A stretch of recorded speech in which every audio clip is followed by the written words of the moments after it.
the day I went home for vacation. My childhood friend, Willow, happened to see her mother introducing a blind date to me. She immediately frowned and said, in an annoyed tone, "Mom, why do you always love meddling in other people's business?" Her mother looked at her in surprise. "What are you angry about?" she asked. Everyone knew that although Willow and I were childhood friends, she was the cool, untouchable campus beauty, and I was just the poor underachiever. We were worlds apart, like clouds and mud. How could she ever be interested in me? However, what no one knew was that this was the 3rd year since our bed partner relationship had ended. Back then, as she pulled up her stockings from her ankles, she said casually, "It's better to end it early anyway. After all, someone as useless as you could never give me the life I want." Chapter 1. Who's angry? Willow frowned slightly. "Don't waste your time. He'll never agree to it," Mrs. Liu asked. "And how are you so sure?" Willow didn't answer. She took her mother's phone, swiped through a few pictures of girls, and gave a confident, dismissive smile. Mrs. Liu knew that expression all too well. Willow had always been stunning, the center of attention wherever she went. Mrs. Liu sighed and said, "She's not as pretty as you." "That's true, but who knows? Maybe George will like her." Willow gave a short, sarcastic laugh. "Then go ahead and try." Her tone was indifferent, but she paused for a moment before stepping out the door. 10 minutes later, my text arrived. I wrote, "No need. Thank you, Auntie." A flicker of an "I told you so" crossed her face. She turned and left the house, not giving it another thought. So, she didn't notice the second message that followed. I wrote, "Auntie, I'll be getting engaged next week." Chapter 2. The summer when Willow shone the brightest was the darkest period of my life. It was the eve of winter break during my sophomore year in college, and our high school classmates were having a reunion. As I packed my luggage, I forced myself not to check whether Willow had replied to my message. She hadn't. Instead, she added someone new to our group chat. Everyone started teasing. "What's going on? Who's this guy?" Willow replied, "My boyfriend." So shy, so shy. The word boyfriend exploded in my head. I knew Willow was never short of admirers, but she had always been distant and aloof, so much so that I'd foolishly held onto a shred of hope. I opened the guy's profile picture. A custom-tailored suit, perfectly styled hair, handsome, confident, clearly a rich second generation. A strange wave of inferiority crept up my chest. I changed into a better outfit, used way too much hair wax, and kept adjusting my hairstyle in the mirror. But no matter what, I still looked pitifully out of place. When I arrived at the restaurant, the place was buzzing with laughter. The moment I stepped in, the noise died down. Willow was sitting beside her boyfriend. She leaned toward me, her brows raised, and smiled faintly. "George, how long has it been since you last washed your hair? It's so oily you could fry an egg with it." Her tone was casual, the kind of teasing friends do, exactly the same as always, but the difference was me. Her words froze me in place. Everyone burst into laughter. I laughed too, instinctively, trying to hide the embarrassment. "What's so funny?" her boyfriend said mildly. He passed me the menu and added, "Come on, pick what you want to eat. We were waiting for you." He spoke politely, acted graciously, and his social skills were leagues above mine. Talking to him felt easy, disarmingly easy. Of course, who wouldn't like a man like that? That night, I followed behind the group, and watched as Willow's fingers intertwined with his. They looked perfect together. Later, someone suggested we go for drinks. Willow declined. I saw her getting into her boyfriend's luxury car. I was about to leave with the others, when Willow suddenly stopped me. Smiling, she said, "Makoto's been drinking. It's kind of hard to get a driver at this hour. Could you drive us home first?" I nodded, took the car keys, and got in. Halfway there, Willow suddenly said she wanted spicy crayfish. Her boyfriend turned to me and asked casually, "Wanna come join us?" Willow blinked at me. A clear signal, "Don't be the third wheel," I said. "I'll pass." I dropped them off at the restaurant. Before getting out, I heard her boyfriend laugh softly and ask, "Coming to my villa tonight?" The Beijing night was like ink. Cold wind slicing through my ears. His words were quiet, but painfully clear. They walked away, talking and laughing. I stood there, frozen, thinking of that night back in high school, when Willow waited under my building for me to ride her to school on my bike. Back then, I used to wonder, if one day I could drive, how would she feel sitting in my car? Now I know. They said Willow broke up after just 2 weeks. By then, we hadn't spoken in a long time. I was too busy with exams, research, and writing papers, busy trying to outgrow that dim, miserable version of myself. A few years later, just before my senior mentor graduated, he dragged me to a bar. He nudged me and said, "Do you guys know that beauty at the next table?" then added, "Word is, she's the campus goddess from the University of Science and Technology, and still single." Everyone turned to look. In that instant, all eyes were drawn to her striking beauty. I looked too. Willow was sitting in the center of a lively group, surrounded by handsome men and pretty girls. Someone said, "I'm going to get her WeChat." He stood up eagerly and walked over. 10 minutes later, he came back empty-handed. The girl next to me chuckled. "Didn't get it, huh?" He sighed. "She's famous at her school for being impossible to pursue." I excused myself to go to the restroom. When I came out, Willow was standing at the doorway, waiting. She wore a black turtleneck sweater that hugged her figure. Tall, elegant, effortlessly seductive. Her makeup was flawless, every line of her face stunning, and on her arm was my coat. She asked, "What did I ever do to offend you?" I said, "Nothing." Her tone sharpened. "Nothing. Then why did you block me?" Her dark eyes locked onto mine. So direct it made my chest tighten with irritation. I rubbed my temples and muttered, "Stop it. Just give me back my coat." She sidestepped, smirking. "No." Outside, snowflakes drifted through the freezing alley air. Then she asked, "The girl sitting next to you, your girlfriend?" Her tone carried a trace of disdain. "Tattoos, drinking, clubbing." When I didn't respond, she gave a soft, derisive laugh. "I don't mean anything by it," she said. "Just saying, you should be careful. She doesn't seem like a good girl." My gaze stayed fixed on her face, and suddenly, I realized, some things don't fade by staying away. You have to have them first. To quiet the obsession, I asked calmly, "Are you jealous?" She rolled her eyes. "Why would I be?" I interrupted her. "Willow, do you want to come home with me?" She froze.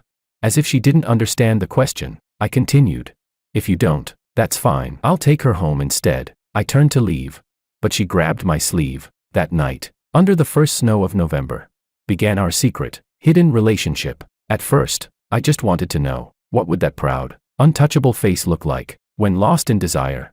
Now I knew. Even in bed, she was sharp-tongued as ever. With a look of disdain, she sneered, "Seriously, that's all you've got?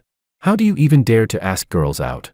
But the tremor in her voice betrayed her. A moment later, she turned her face away, fighting back tears. I thought once I had her, I'd lose interest soon, but month after month, we became addicted, both of us, equally. I was beyond saving, and at times, I even thought maybe she liked me too. So one night, when she stood at the bathroom door, blow-drying her hair, and casually asked, "Do you like me?"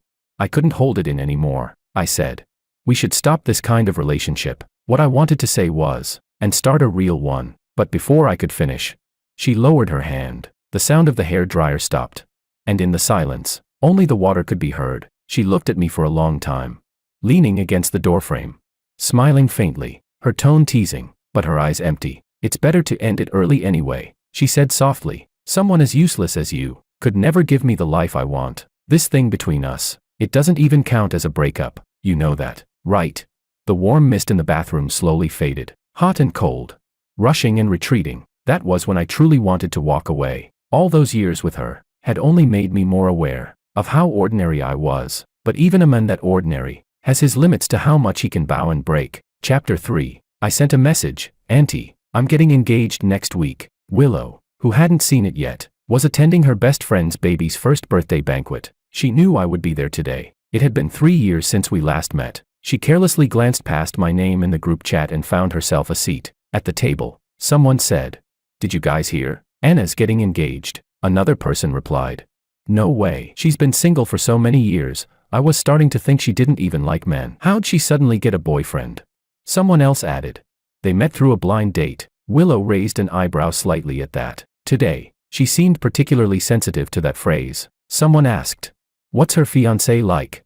Another said, "Kind of like George." Willow's gaze drifted from the door to the person speaking. That person continued, "Oh, so that's her type. Then why didn't you ever think to introduce George to her?" Willow's expression remained indifferent, as if none of this concerned her, but the half-open window let in a cold draft, messing up the strands of hair near her cheek, and for a moment, her eyes darkened. Willow said softly, "I did introduce them once, but he wasn't interested." Anna was a rich girl, bold, passionate, and confident, the complete opposite of Willow. Willow continued, "Back in freshman year, I kindly asked George to walk her home, tried to give them a chance." Her tone was light, almost detached. He later complained to me that Anna was too self-willed. At that moment, Willow's best friend walked over. She was one of the few who knew about what had happened between Willow and me. She glanced at Willow with intrigue and asked, "Do you know what it means when they say, 'Can't see what's right under the lamp'?" Willow looked puzzled. Her friend didn't explain further, just squinted her eyes and smiled, saying to the others gossiping at the table, "They say she met him through a blind date, but actually, he's the man Anna's been secretly in love with for years. Too bad he was hopelessly devoted to someone else. Only now did she finally get the chance to steal him away." Everyone at the table gasped. "No way. Anna's got everything, why would she play the homewrecker?" Someone asked. "So whose man did she steal?" Her friend said nothing, only nudged Willow with her elbow and asked, "Did Anna invite you to the engagement party?" "No," Willow replied. Her friend frowned. "That's strange, you two were close." Then, with a knowing smile, she leaned closer and asked, "Wanna see who she's marrying?" Without waiting for an answer, she took out her phone and placed it in front of Willow. Just as Willow lowered her gaze to look, someone nearby called out, "George, you're here?" Her eyes instantly shifted to the doorway, to me. I had just come from dinner, still wearing the same black suit. Her friend, Freya, gave me a meaningful look as she put her phone away and tilted her head toward Willow. "Been a while since you two last met." "Huh?" Willow's calm gaze rested on me for a moment, then turned away. She knew. I was wearing the same style of suit I had worn that snowy night. Our first time together. I'm sentimental that way. Once I get used to something, I tend to hold on to it. But she didn't know this. People aren't like objects. When I lose my way, I find my way back. I pulled out a chair and sat down. The long familiar air between us settled again. Willow didn't speak to me, didn't even touch me. She was popular, surrounded by people eager to talk to her. A classmate suddenly asked, "So, when are you two getting married?" They were pointing at Willow and me. Someone else quickly interjected, "What are you talking about? You're drunk." The classmate blinked in realization. "Oh, my bad. It's George. I thought he was Willow's boyfriend. You two, one in black, one in white, look like you're at your own wedding." Willow couldn't help it, she burst out laughing. It was the first time she'd laughed all night. Chapter 4. The banquet was over. Freya's husband drove us home. When I opened the car door to the back seat, I saw Willow sitting there. Drunk Willow didn't like to talk, she just liked to look at people with those cool, detached eyes. I got in and sat down. Her lips stayed tightly pressed together. It was a long drive back to the city. I leaned my head against the car window and closed my eyes to rest. Every time the car jolted, my head bumped lightly against the glass, but I didn't care. In the reflection, Willow's beautiful face flickered across the window. She stared at the distance between us, cold, unfamiliar, lost in thoughts I couldn't read. When the car stopped at my place, she got out too. She said, "It's been so long since we met. Aren't you going to invite me up? I've got something to say." The next second, as if drunk beyond control, she stumbled a couple of steps and nearly fell into my arms. I pushed her away immediately, leaned against the wall by the elevator, loosened my tie, and said flatly, "If you've got something to say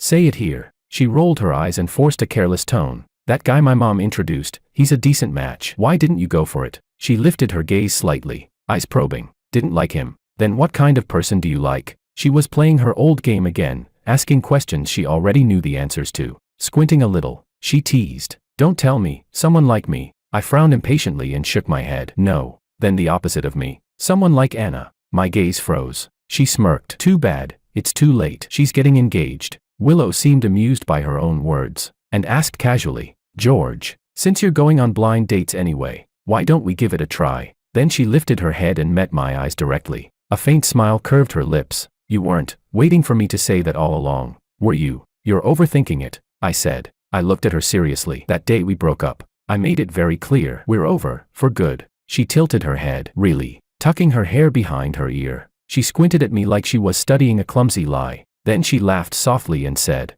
"Oh, fine then. But don't marry someone random just to forget me." Willow's tone was confident, like she believed this was just another Simturn master trick, a childish role reversal. It was naive, almost ridiculous. With a playful smile, she added, "I'm sure you'll find someone better than me. Let's hope you won't regret it." Chapter 5. Willow got back into the car, leaning against the window. She watched as the light in my apartment flicked on. She hadn't actually been drinking. Her glass had been filled with flat cola all along. On the drive back, Freya, sitting in the passenger seat, sighed helplessly. "You really didn't have to do all that, you know." She glanced back at Willow. "It's been 3 years since you broke up, and you're still so sharp-tongued. How can you be sure he still likes you?" The city lights streamed past the car, flickering across Willow's dark eyes. "I just know," she said. The car fell silent. So silent that Freya nearly dozed off, until Willow suddenly spoke again. We didn't break up. Freya frowned. What? Willow's tone was calm, almost matter-of-fact. George only said it was over. He never said, let's break up.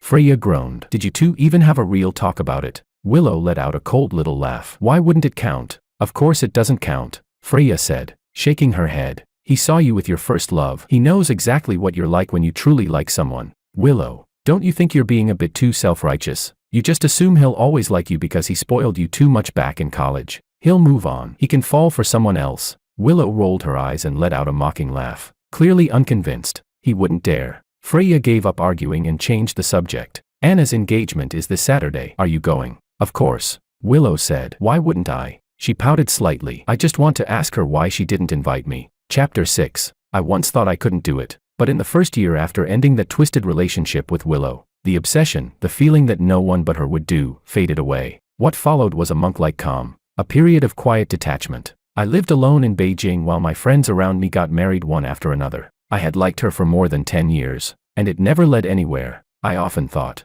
if only I had fallen for someone else, someone who actually liked me back, how lucky that would have been. Then maybe I wouldn't be here, meeting strangers on blind dates. It was in that mood that I walked into the restaurant and met Anna, a setup through my professor. She was taller than Willow, with a narrow waist, long legs, and striking curves, a kind of beauty that demanded attention. Hi, I'm George, I said, taking a seat. She had been looking at her phone, but when she saw me, she froze for a moment. I went straight to the point. So, are you the one I'm supposed to marry? Her lips parted slightly in surprise. I immediately tripped over my words. I mean, aren't you the one my professor introduced me to for this blind date? She blinked. No. Her voice was clear and light. A few minutes later, after checking my phone, I realized I had sat at the wrong table. My advisor's Mandarin has an accent. They said table 10, but it came out as table 4. I was so embarrassed I could have dug out a 3-bedroom apartment with my toes. I'm so sorry, I stammered, jumping to my feet, only to meet her calm,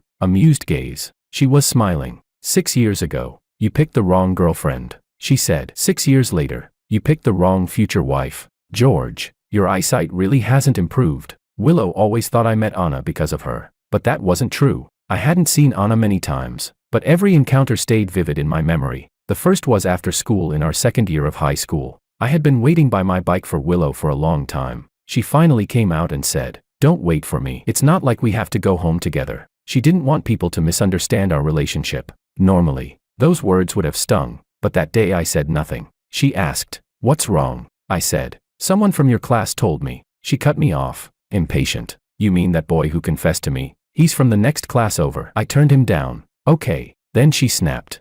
"Who do you think you are? Anyway, my parents told you to look after me out of politeness, and you actually took it seriously." I frowned but said nothing more. I just stopped and turned back for a moment. Up on the second-floor corridor, the setting sun painted everything orange, and there was a girl standing there, watching me. What I had wanted to tell Willow was this. While I was waiting for her, one of her classmates, Anna, had come up to me and said softly, "Don't like her anymore, like me instead." There had been sadness in her eyes when she said it. I remember thinking, she must have been hurting. The second time I met Anna was during sophomore year, on Valentine's Day. A bunch of us had rented a villa on a mountaintop to celebrate Willow's birthday. David, ever the joker, was doing fake fortune-telling for everyone. When it was my turn, he laughed and said, "George, my man, looks like you're in for some romance tonight. Love's in the air for you." But by then, Willow already had someone she was involved with. Her first love had been pursuing her intensely. The entire gathering had actually been organized by him for her. Of course,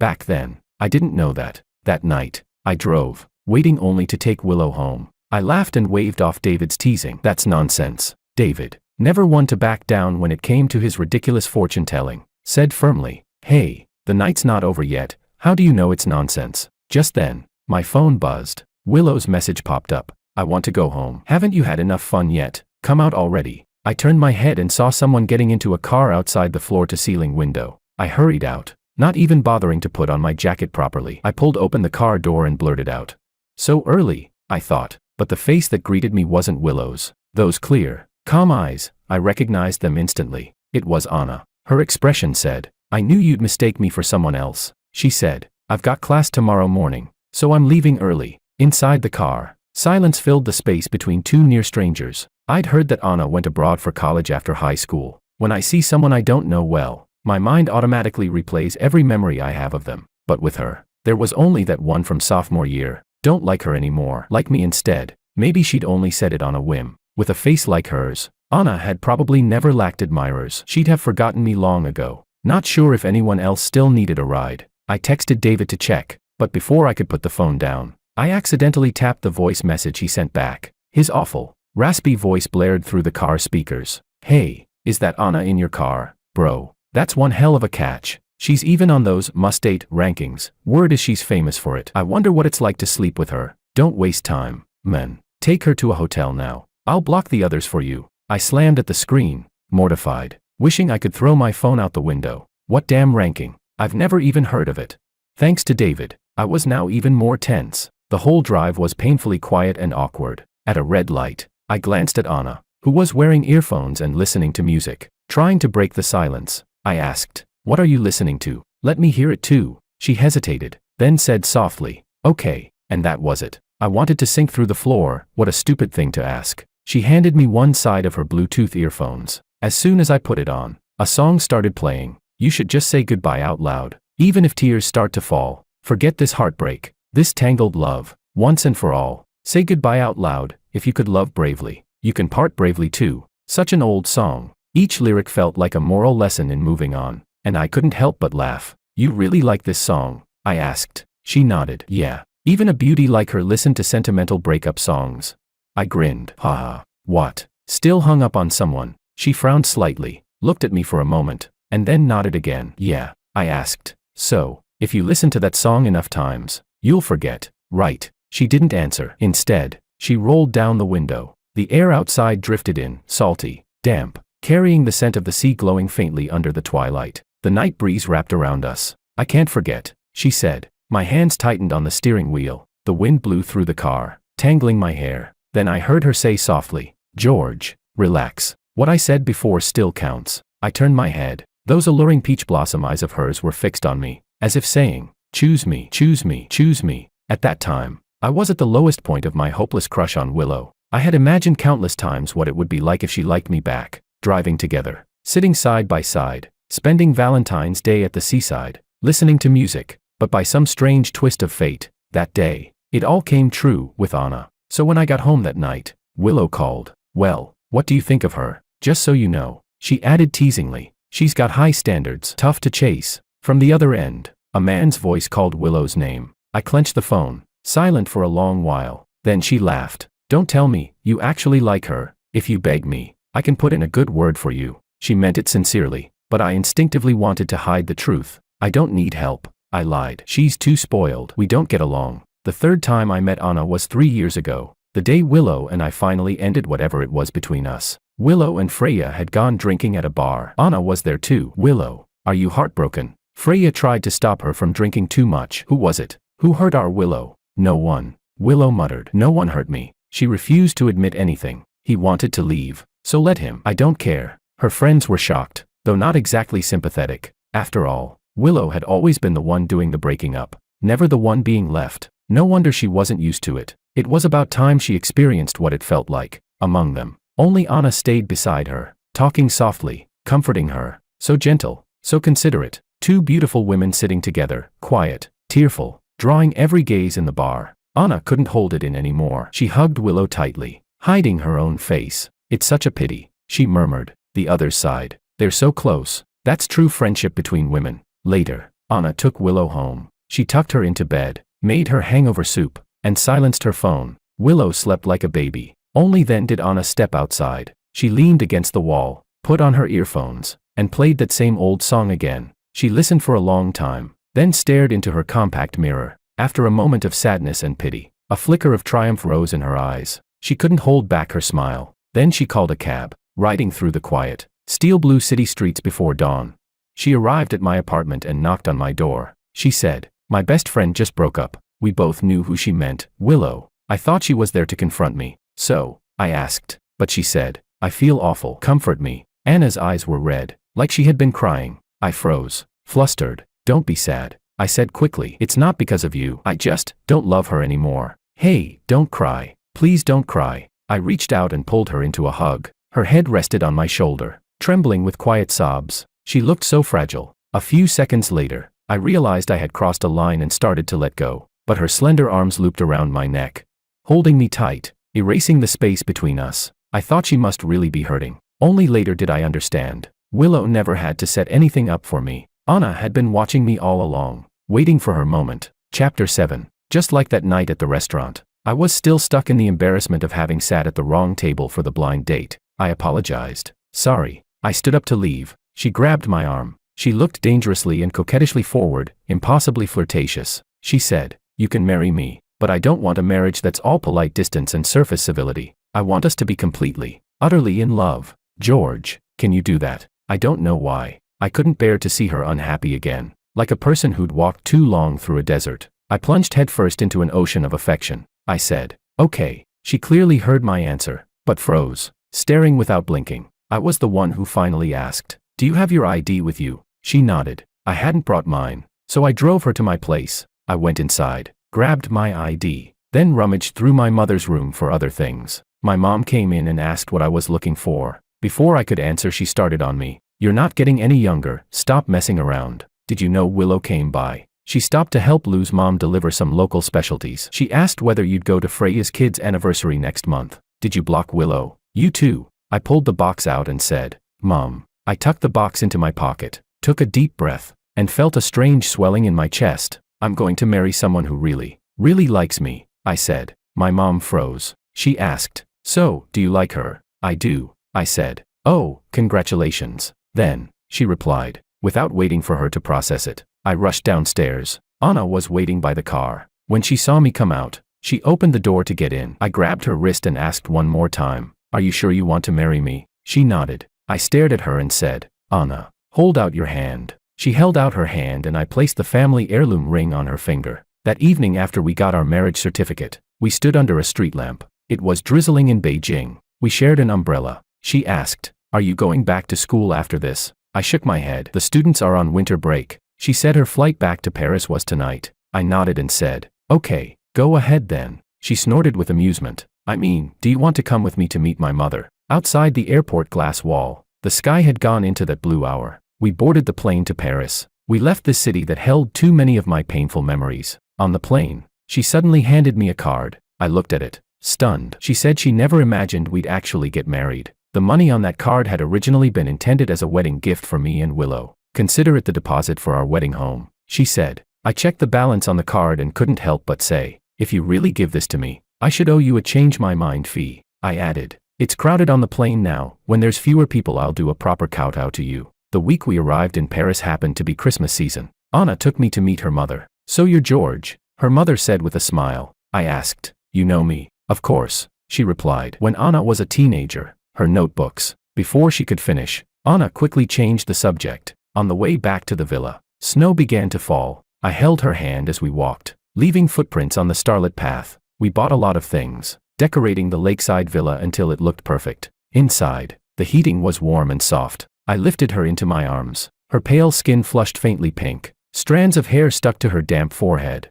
and her misty eyes fixed on me with startling clarity. She raised her hand easily to hook it around my neck, but I caught her wrist instead, pulling her closer. It gave me the chance to go further. I said, "Anna, say something." She asked breathlessly. "Say, what?" I replied. "Anything." The next second, she tried to speak, but her words broke apart into fragments. She couldn't form a complete sentence. I had done it on purpose. That morning, I stood before the floor-to-ceiling window and took a picture of the Paris sunrise. I posted it on social media. 2 messages arrived soon after. One was from Freya, "Will you come back for my banquet?" The other was from Willow's mother, "George, Auntie wants to introduce you to a nice girl." I replied to both. Then I went back to bed, and Anna curled into my arms. She whispered that we'd go back to country in a few days for the engagement ceremony. She was the kind of woman who wanted things official, every proper step taken, every title earned. Chapter 8. He's not capable of that, Willow said. After the banquet ended, she went home. All the way, she kept wondering why hadn't Anna invited her to the engagement party.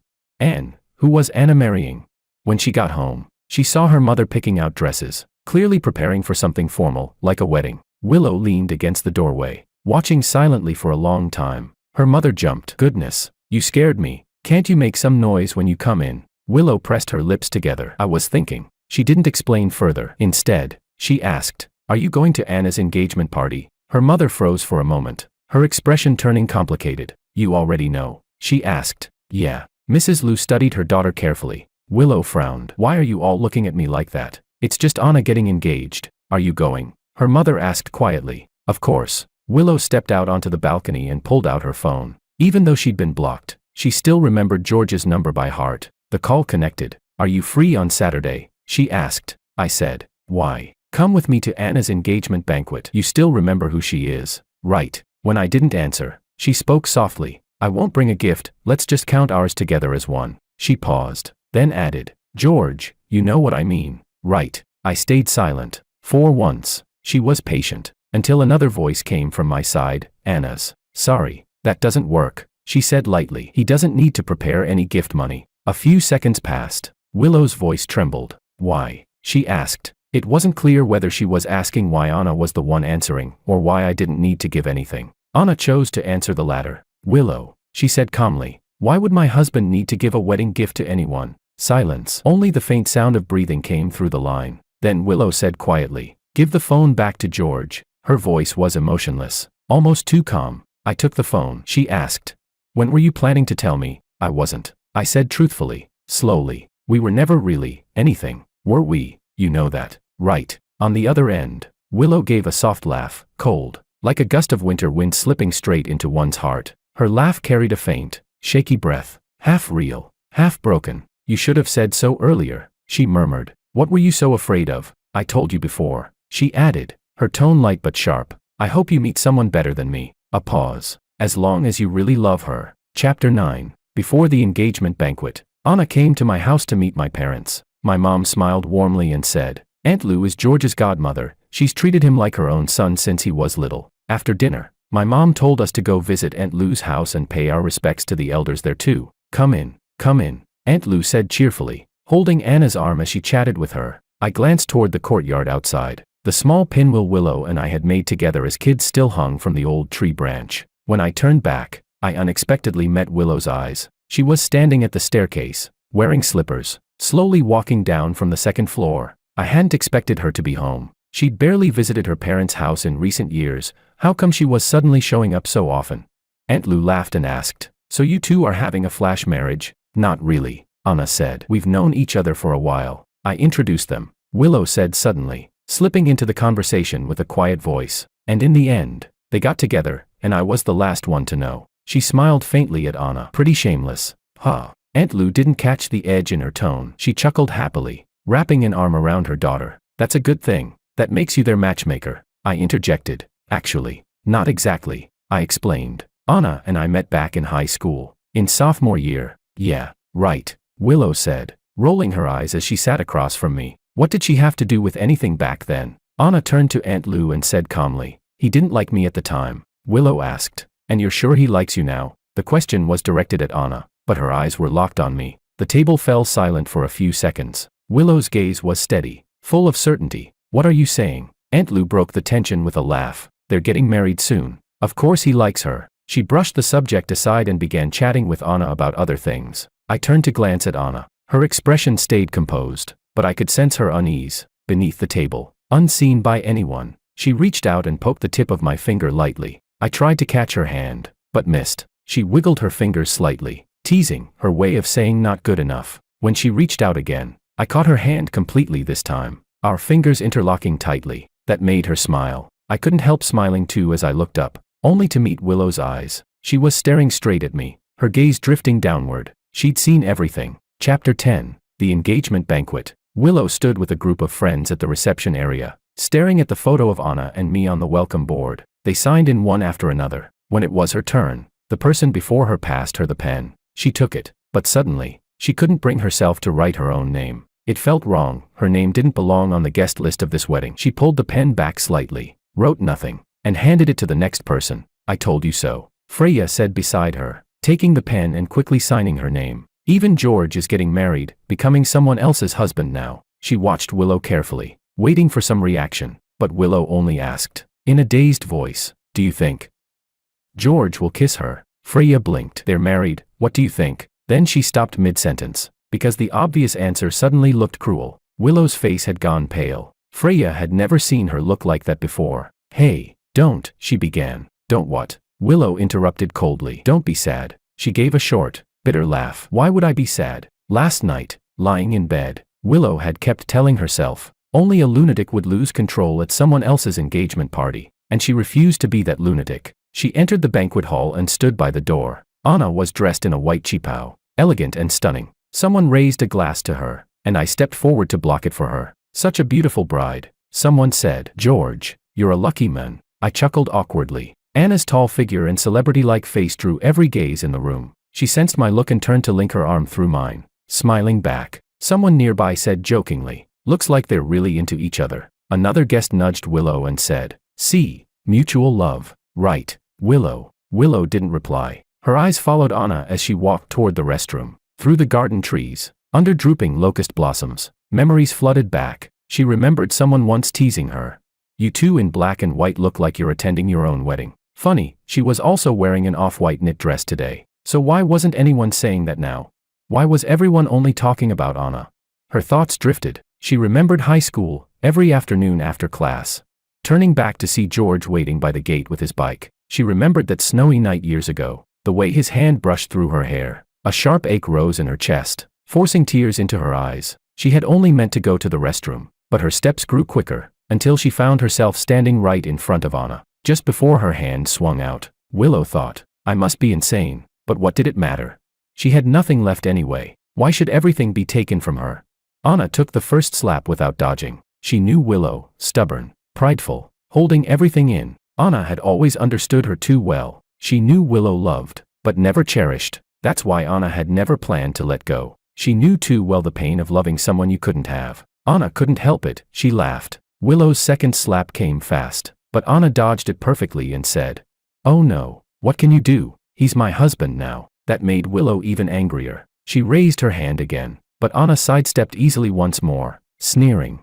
He's my husband, la la la, go ahead, hit me then. Willow was furious, her voice sharp as a blade. Homewrecker, shut up. The final slap came fast and hard. This time, Anna didn't dodge. She raised her hand and slapped back. A sharp crack echoed through the corridor. A thin line of blood appeared at the corner of Willow's mouth. Anna's expression was calm, almost cold. So what if I'm the homewrecker? I admit it. But tell me, what does that matter? The one who isn't loved is the real outsider. By the time I heard the commotion, it was already over. When I reached the veranda, they had already torn into each other. As I turned the corner, Willow was walking toward me. Her lips were bleeding, but she forced a shaky smile. It's nothing, she said softly, just a bit of blood. George, don't worry. She thought I was worried about her, but I slapped her across the face, hard. How dare you hit my wife? I shouted. Are you out of your mind? Willow froze, clutching her cheek, her eyes wide. You're protecting her, not me, I snapped. Who else would I protect? Then I asked coldly. She's my wife. Who are you? Shock and heartbreak flashed across Willow's eyes. She trembled all over, unable to say a word.